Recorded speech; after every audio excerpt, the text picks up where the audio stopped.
the instruments of peace. We are the instruments of love. And so it is. Alrighty, everyone. Well, thank you for making the time change. Excuse me, I have to get some water, and I'm going to apologize in advance. My throat is still a little bit scratchy. I don't know that it's all the pollen from the wind that we had or what, but I'll do the best I can with what I have, and just bear with me. We're picking up today with this idea that resistance is futile. And I started last week and laid out two ideas to work with. And the one is the inevitableness of God. Life is unfolding. The divine is unfolding through all of life in wonderful ways, miraculous ways. And we don't necessarily observe that. We don't realize that when we see that. We don't understand the miracle in what we're seeing. When we were studying from Thich Nhat Hanh a few months ago now, I guess, he said, can you look at the flowers? And can you see the sunshine?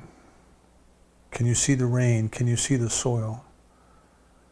He says, everything that is formed of particles that are unlike itself. So the flower is completely composed of particles that are not like a flower. Our bodies are composed of particles that are completely unlike our bodies. And we kind of lose sight in our busy modern living. We kind of lose sight of the modern scientists will look at that and say, well, these people thought the cow was good. And if we can get in touch with it, we can see that it is constantly, albeit slowly, moving life forward from a starting place to a destination. And what is that destination? Other than, as we know it today, us arriving at the experience, as Dr. Holmes would tell us, the conscious realization of the experience of the presence of the divine. Not only are we experiencing the presence of the divine, but we are consciously aware of it. That is kind of the, if you want to think of a destination of what is the purpose of our spiritual growth, what are we trying to do together? Why do we listen to talks? Why do we read books? Why do we attend seminars? The unfoldment of our soul. So the inevitableness is that the divine has already set into motion this process of which we are a part. And it is sweeping all of life along. And we try to resist that. Right? We talked about the parable that also the Buddhists give us of the man in the middle of the river holding on to the rock. And he's holding on for dear life. He's afraid to let go. And what he doesn't know is that this is the river of life. This is the inevitableness of life that is trying to carry him forward. The impermanence of life, the change of life. Life is constantly moving forward, constantly changing, constantly growing. And if we don't go with it, we're struggling. See? We're resisting. I watched a program one time a few years ago. Don't know how I got there, but I got there. And it was about this narrow passage between two islands. I think it was in the North Sea. And when the tide came in so swiftly. When it came through this narrow passage, it just kind of rushed through there so swiftly that it created a big whirlpool. And you know, they had drone footage of this whirlpool. It's just this big sinkhole. If a boat went up to it, the boat would get sucked right down into it. And there were some scientists were trying to study to see what was causing this phenomenon. And they were out in a boat, and they were there at slack tide, and then the tide started to come in, and they gave the boat a little bit of gas to kind of keep the boat in one position with the water moving under it. And they kept doing that until the water was going so fast that it created this whirlpool. And the captain of the boat, it was just a little boat, a 25, 30-foot boat with 2 outboard motors on it. And the captain of the boat said, we have to keep the engines running and we have to keep the propellers engaged, because if we tried to drop anchor, the water goes so swiftly, it would pull the boat against the anchor rope so forcefully that the bow would drop down under the water and we would get swamped. And I thought, wow, if we try to stay and resist this compulsion of life that is moving us forward, see, we too will get sucked under. Life is going to move forward with or without us as an individual. We must reach the point where we choose to cooperate. We choose to let go. We choose to go with the flow. Many years ago, Lori and I went out to Seattle. Our oldest boy lives out there, and we went to visit. And we went sightseeing for a day. We kind of took the rental car, and we drove up towards the Canadian border, and then we went out and we got onto the San Juan Islands, and we came back down towards Seattle. It's a beautiful part of the world if you've never been there. There's a rainforest on one of the islands. I think it's Whidbey Island out there. There's actual rainforest. We're just driving down the road, and all of a sudden you're in the middle of this rainforest. It was incredible. But when we got down closer to Seattle, we had to take the ferry boat back across the Sound back to Seattle. And the boat came out of the little docking area, which was in a little cove. And as it came out into the bigger Sound, where you could see more of the water, it was one of the most incredible sights I have ever seen. There were hundreds of sailboats. There must have been a great spot for them, for the wind or whatever, but there were hundreds of sailboats in this little section of the Puget Sound. And it was about sunset, the sun was going down, everything, the colors were all enhanced, And I was just awestruck, Some were big, some were little, some had white sails, a lot of them had white sails. Some had brightly colored sails, bright red sails, bright yellow sails, all different colors. The boats were painted all different colors. Some had cabins, some didn't have cabins. And if you looked at the direction that they were heading, they were each going off in a different way. Each sailor was using that wind in a different way to suit their own individual desires.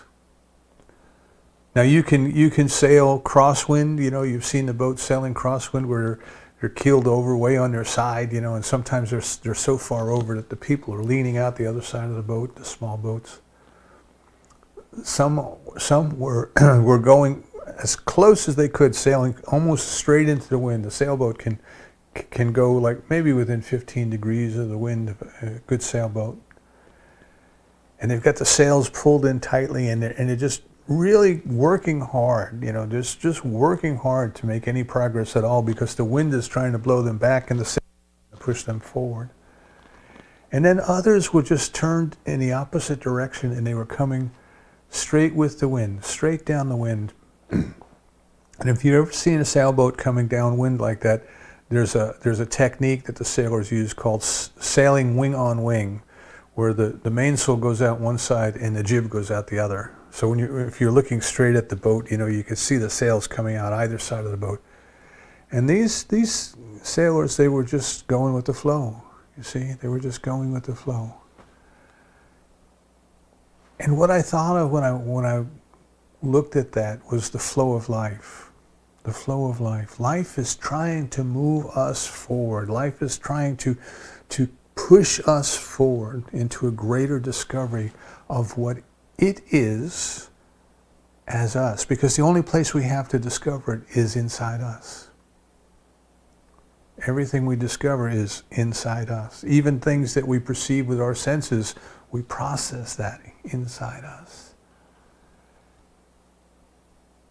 And we can each choose. We can each choose the set of our sail. We can each decide if we are going to go with the flow, if we're going to go crosswind, which makes it feel like you're going very fast, or if we're going to beat our way upwind. The choice is ours. The choice is ours. But the easiest way is to go with the flow. So life is trying to move us forward, and then we talked a little bit about how in this evolution of life, struggle played an important part of survival of the fittest. Struggle and competition and strife kind of made the things that were going to work the best to continue on, until it got to the point where evolution created a being such as us, capable of recognizing our own thoughts. I mean, think about that. What is the one thing that we as human beings can do that, as far as we know, no other creature can do? We can be aware of our thoughts. And yet, what is the one thing that we spend the least amount of time on? Being aware of our thoughts. See, we're still caught up in that mode of acting and reacting, and we get a stimulus and something pokes us with a stick and we react to it, and the phone rings and we react to it, and we get an email and we react to it. But we have reached the point in our spiritual evolution that Thomas Troward called the fifth kingdom: the mineral, the vegetable, the animal, the human, now the spiritual, now the spiritual. If life is going to take us any further, or let me put it this way, if we are going to ride that current, if we are going to go with that flow any further, we must consciously cooperate. Else life will pass us by. You see, life will just keep going. Life is determined to have that being capable of recognizing its unity. And we can choose to go with that, or we can choose not to go with that. But the impersonal side of life, the side of life that operates as a law, will keep moving, will keep moving. It's up to us. It's a choice that we have to make. So this is where I say resistance is futile. Resistance is futile. We grew up in a society, we have been raised in a society. I mean, open any history book, and it talks about war. You know, some of the oldest records we have of humanity are centered around the battles that were fought. We are stuck in that sense of struggle. We are stuck in that belief that there needs to be strife, and we bring that into our spiritual attunement. We can see that we at times have developed religions that are all about strife and struggle, and we also, in our own personal practice, sometimes we feel like we have to force ourselves to do our spiritual practice. You know, Dr. Holmes tells us if you're doing your spiritual practice and you have a headache when you're finished, you've been doing it wrong. You've been using your willpower. You've been trying to force something to happen that we need to allow to happen.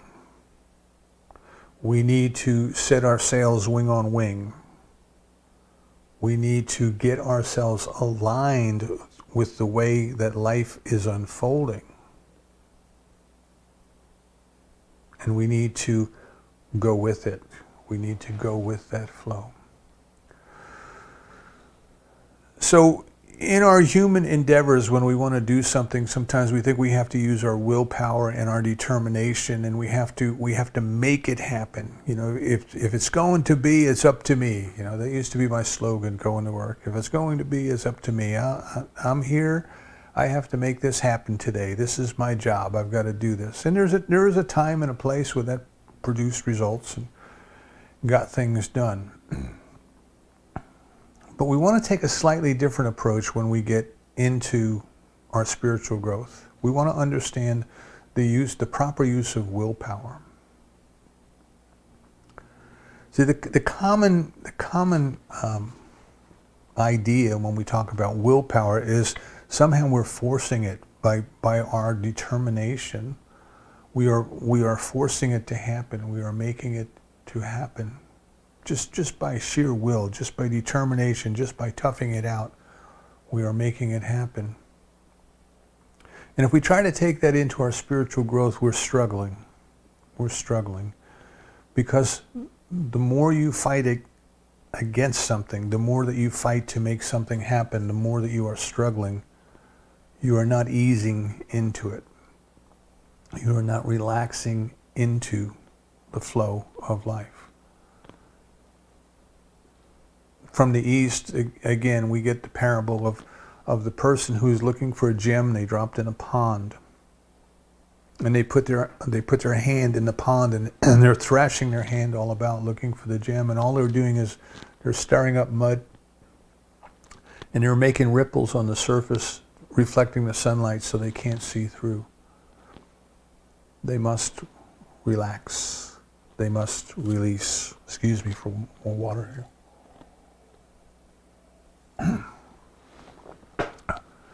They must stop the resistance. Stop the resistance. So we have to understand that this experience that we are looking for, that we are looking for the unfoldment of that experience, it is already here. It is already with us. As I said last week, in the Gospel of Thomas, Thomas asked Jesus, where is this kingdom that you're talking about? And Jesus said, it's everywhere present, but men do not see it. We do not see the sunshine and the rain and the minerals in the flowers, but they're there, And we don't necessarily see the presence and the activity of the divine in us, as us, and through us. But it is there. It is there. And the way to experience it is to not struggle. From the Tao, we get this, the famous quote about doing, non-doing. The Tao never acts, but yet it does all. He who practices doing, non-doing, see, can do it all. And to me, what it means is when we act with will, when we act with force, when we act with determination, we are very, very much into a struggle. But yet when we are in the flow, we are doing things. Okay? We are busy, we are active, but there's no sense of making it happen. There's no sense of forcing it to happen. It just happens. It just is. The isness, the suchness, the I amness.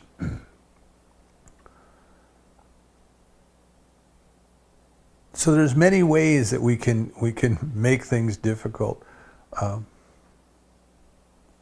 Pima Chodron, a Buddhist monk, I think I'm saying her name right, she gave a beautiful example one time. She said, we as human beings have a knack of saying one thing and then doing just the opposite.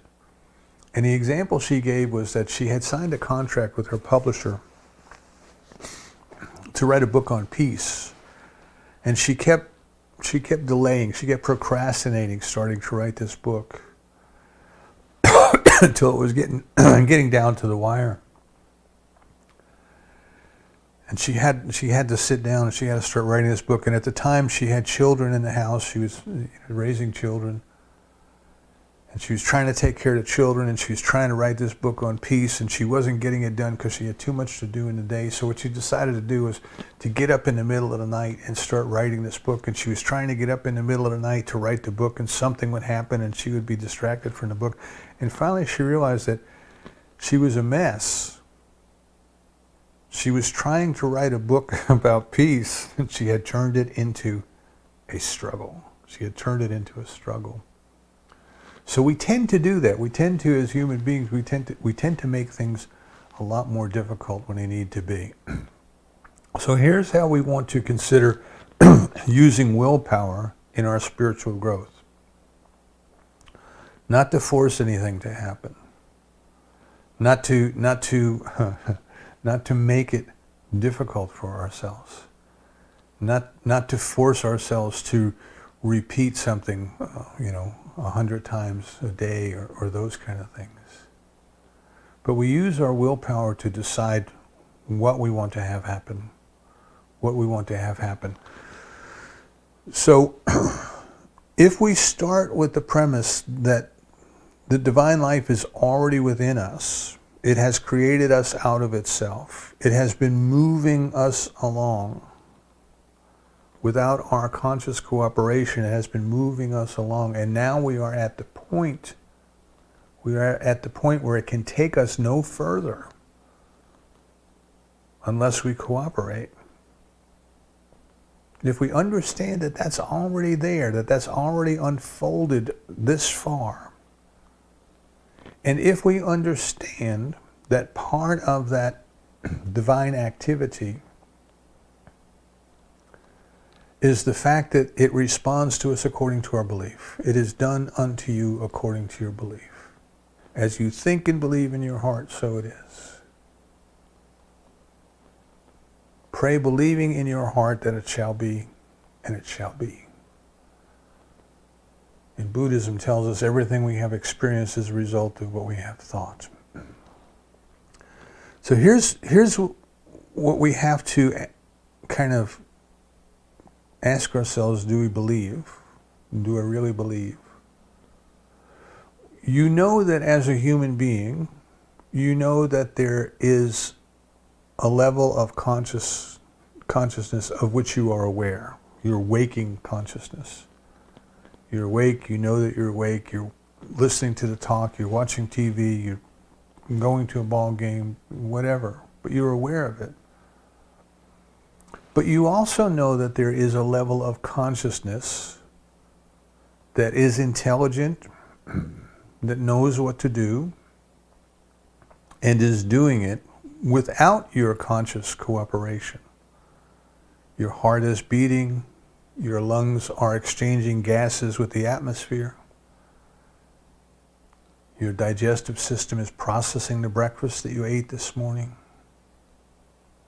All of this is going on without your conscious help, without your conscious awareness. So there is a part of you that, just for terms of description, we will say is below your level of consciousness. We call it the subconscious, if you want to call it that. Right? And Carl Jung, when we were listening to some of Carl Jung's talks a few months ago, he said the intellect does not understand the self, because the intellect can only understand that of which it is conscious. And yet we as human beings are driven by things that occur below the level of consciousness, subliminally, if you want to consider it that. And yet these things determine what we do. They serve more to determine what we do than what we think consciously. When I was learning how to sell, we were taught, people do not want because they have reasons. They have reasons because they want. And as a salesperson, your job was to figure out what they want, and then show them by giving them the reasons to justify the purchase. Well, you want to be a good parent, you want to take good care of your children, you want to buy this car because it's the safest car on the market. Those kind of sales techniques. But that training acknowledged that the things that motivate people are things that occur below the level of conscious awareness. Excuse me. So it's easy for us to accept that. Yeah. So there's part of me that I'm aware. There's part of me that just for the purpose of description we'll say is below awareness. But now Now we have to come to another level of understanding that there is a level or levels of consciousness that are above our current level of awareness. The divine mind is all-knowing. There is a level above what we normally experience. Some of the mystics would call it the overmind or the supermind, supramental. What we are unfolding from, we are unfolding toward. Dr. Holmes tells us that which we are seeking has caused us to seek. We have come from the perfect unity into the multiplicity. We are like the sailboats on the Puget Sound, each in our own special way. But eventually, we are moving back into this experience of unity, this experience of oneness. And that is kind of at a level above our conscious awareness. Now, the importance of that is we recognize that what we are is more than the sum total of the chemical processes in our body. We are spiritual beings. We are spiritual beings having a human experience. We are spiritual beings in the process of remembering our spiritual nature. And at that level above our level of consciousness, it's also below, it's above, it's below, it's in front, it's in back, it's all around if you want to think of it that way. But at that level, you see, the way things work are the will determines what it shall have. And then the impersonal law of mind, if you want to call it that, the workings of the universe, figure out the how.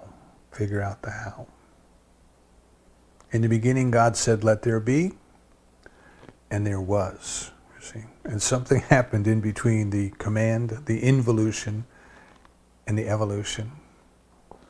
Something took that word. In the beginning was the Word, and the Word was made flesh. Something took that word and acted upon that word and made it so. We are part of that process. You and I are part of that process. That process responds to us, not because of who we are, but because of what we are. So rather than to struggle and to try to force things to happen and try to make things happen, I remember we had a lady come to a class one time, many years ago, this was in the 90s, and she said, "I'm so frustrated." She said, I've been meditating at 90 miles an hour and nothing's happening." And the minister said, That's why. Meditation isn't a race. It isn't a contest. It isn't something that you have to force yourself to do. You have to relax into it. You have to be in the meditation, you see. So now we are at the point where if we truly understand that there was no struggle when the divine said, "Let there be," there was no struggle. You imagine God said, "Let there be light," and you heard this big groan go up in the universe. No, we don't want to. The darkness doesn't want to go away. See, there just simply was. And as part of our spiritual growth, we are learning that we are part of that process. That process works for us as well, And in that learning mode, one of the things that's important, and this is why this is why we teach the spiritual practice of spiritual mind treatment in first-year classes, is that we learn how to use our willpower to decide what we want. And we trust the law to figure out how it is going to happen. Now, for many of us, it is difficult to let go because we are so used to being in the struggle. We want to make it happen our way. We want to force it to happen. We want it to do this. We want it to do that. We want to use this power to control things. And Joel Goldsmith says we are trying to bring God down to the human level, and we're doing it wrong. What we want to do is bring our consciousness up to the divine level. So what is it we really want? We really want a deeper realization of the experience, a conscious realization of the experience of the presence and the activity of the divine. If that's what we really want, that's what we use our willpower for. This is what I shall have. Now, if we start to understand that that is the purpose for which we have been created, then the inevitableness of God says, all right. Remember, it says when one of the lost sheep returns home, how happy the shepherd is. Yes, one has woken up. One has said yes. Now I choose to consciously cooperate. Now I choose to let divine love show me the way. Now I choose to let this unfold. We can go into our spiritual practice, into our spiritual mind treatment, into our meditation now. We can go into it with a sense of ease, you see. Not of trying to make it happen, but of trying to let it happen. And one last thing we need to consider then with this struggle. Remember I said last week that many times what got us to be successful will eventually hold us back, will eventually keep us from going further. We try to do the same thing over and over again, but the circumstances change, and we need to change with the circumstances. But we think, well, this is what worked in the past. I'll just do it again, And it doesn't work. So here's the real kicker in all of this. What got us where we are in life as a human race and as an individual is largely our mental activity. We could think, we can reason, we can answer problems, we can take tests, we can be given a task and we can figure out how to do it. We can build skyscrapers, we can do all of these different things, but they're all done with mental activity. But what we have to understand in the scope of spiritual evolution is that this thing that we call mind, even though we don't really know what it is, but we understand something of it when we use that word, it's not the end. It is not the end. It is a tool that we have developed and we are using along the way, but there is something beyond mind. There is something before mind. The Upanishads tell us that which is before thought, but from which words come.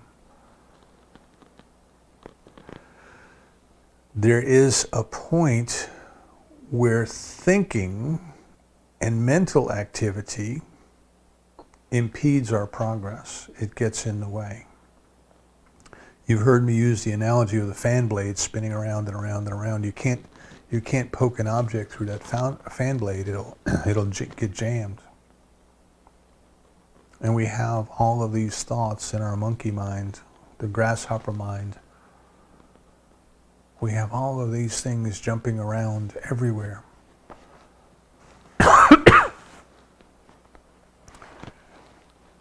And the bottom line is we can't think our way to God. Because this thing that we recognize as God is beyond any mental concept that we could have.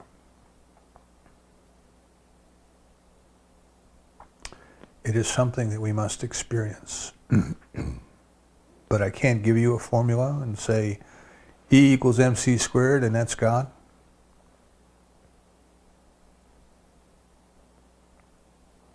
You can't think your way there. It is not an intellectual exercise. So one of the ways that we deceive ourselves, one of the ways that the ego tricks us and disturbs us and keeps us from going there, right? Because think of this: what is your ego but a thought, or a collection of thoughts, collection of ideas? Your opinions about who you are and the way things ought to be. Right? And of course, everybody who knows you has a different opinion of who you are and the way things ought to be. It's an idea. It's an idea. So what happens if you can move beyond mind? For lack of a better word, we'll call a movement in consciousness, a shift in consciousness, an activity in consciousness. An idea comes, an idea goes. That's the activity of mind. Be still and know. Be still and know is what the Bible tells us. You want to be still and you want to know. And if you are still, where's the ego? The ego, if there's no activity in consciousness, if there's no movement in consciousness, where is the self? The self with a little s, the self with a little s, the ego. So we sit down and we try to meditate when we're beginning, and our mind goes crazy, giving us all kinds of ideas, all the reasons why we can't be still. I told you one of my favorites was when I really started to get into meditation. I swear my next door neighbor was psychically tuned in so that when I would sit down to meditate, he would get out his weed whacker. You know, I joked that if I get up at 3 o'clock in the morning to meditate, he'd whack his weeds at 3 o'clock in the morning. It just seemed that way. And finally I learned, you see, these are distractions of the mind. Your mind wants to be distracted. It doesn't want to go into the stillness. It doesn't know what's there. It's afraid it might die. See? And it resists. And I learned a very simple technique. Make the distraction your meditation. Instead of counting from 1 to 5, focus on the sound of the weed whacker. It was that simple. It was that simple. So we begin our meditation practice with what is called a still point meditation, which is to bring our mind to one place and hold it there. But again, there's no sense of struggle. You don't want to say, I'm gonna keep my mind counting and I'm not gonna lose track. Just observe, you see, just observe. Go with the flow. And you count from 1 to 5, in breath, out breath, 1, in breath, out breath, 2, 1 to 5. Start all over again. And here's what you do if you lose your count. You go back to 1. You go back to 1. There's no struggle. There's no strife, see. We recognize then that mind is temporary. It is a tool that has been developed to bring life to this point. But now we are ready to move beyond. We are ready to move into direct knowledge. The divine mind is all-knowing. It already knows. That information is available to us. We're studying in the Monday night group, we're reading Raymond Charles Barker's book, and he says, you can open a trap door of your mind and tap into this universal knowledge.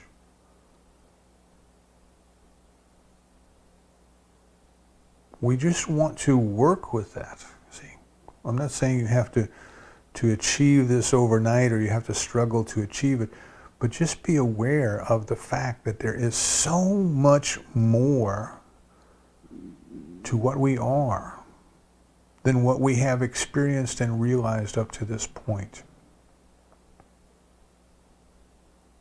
That we must be willing to move beyond.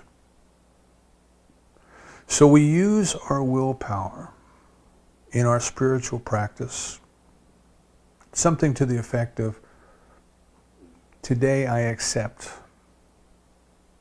a deeper realization of the experience of the presence and the activity of God in me, as me, and through me. It is here, it is now. It is revealed to me in a manner that I am perfectly capable of understanding. If you feel that you have to struggle to make it happen, remember, resistance is futile, because the more you struggle for it, the more you're pushing it away. It is in the stillness, it is in the knowingness that we experience the divine. This is why I mentioned some religions say it's like a thief that comes in the night, sneaks up on us.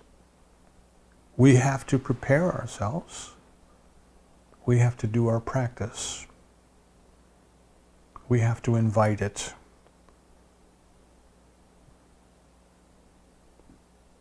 But that which is already there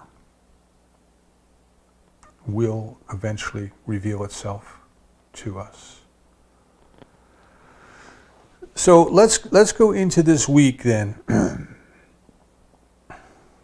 and catch our minds when it is resisting. Catch our mind when all I want to do. See? I think it was Augustine's prayer. He said, I ask nothing of thee, not even thy love. I only want thee. I only want thee. And this is from a man who wrote down all kinds of rules and regulations and everything earlier in his life. I only want thee. Can we go through this week together only wanting the experience of the divine? That's it. The realization of the experience of the divine. Can we look at the flowers and see the sunshine and the rain and the soil? Can we look at our bodies and see the soil and the sunshine and the rain has taken the form of these magnificent bodies? Can we see the harmony in all of life that is there, that has been unfolding? Even things that don't seem to work together, work together. I mentioned a year or so ago, they reintroduced the wolves to Yellowstone. And you would think that would be destructive because they ate the wild animals. And what they found is that the buffalo herds got stronger. The other animals, the deer and the antelope, got stronger. And even the course of the rivers, the riverbanks got stronger because the animals no longer went down all the way to the riverbank to drink. They weren't afraid to do so before. So they would go down there and their hooves would break up the soil and muddy the waters, and the fish couldn't spawn properly. And all of that changed. All of that changed. And that which we as human beings look at and say, it's not right to have the wolves there. That's why they eradicated them. Now we can see that there's a deeper intelligence working through all of that. Can we see ourselves as part of that? Catch yourself when your mind is trying to give you things to worry about, to obstruct your view of the presence of the divine. Be still and know. Use your willpower to take the time to do that. Don't try to force yourself to be still, but use your willpower to set a time and a place and a practice. And then just sit and practice and observe. And if your mind is putting up a storm of confusion, just be aware of the fact that your mind is putting up a storm of confusion. Don't fight it. Just go back and count to 1. Don't struggle. Because when you struggle, you're pushing it away. Divine love has created you out of itself for itself. That which you are seeking has caused you to seek. That which has taken you this far will take you the rest of the way if you will set your sails and go with the flow of life. We come from the bliss, we live in the bliss, we return to the bliss. We are love and we are loved. Just sit with that. Just be with that. And so it is. So let's close with a treatment for that purpose. There is one life and there is one love, and it has created each and every one of us out of itself. It is nearer than our hands and feet. It is closer than our breath.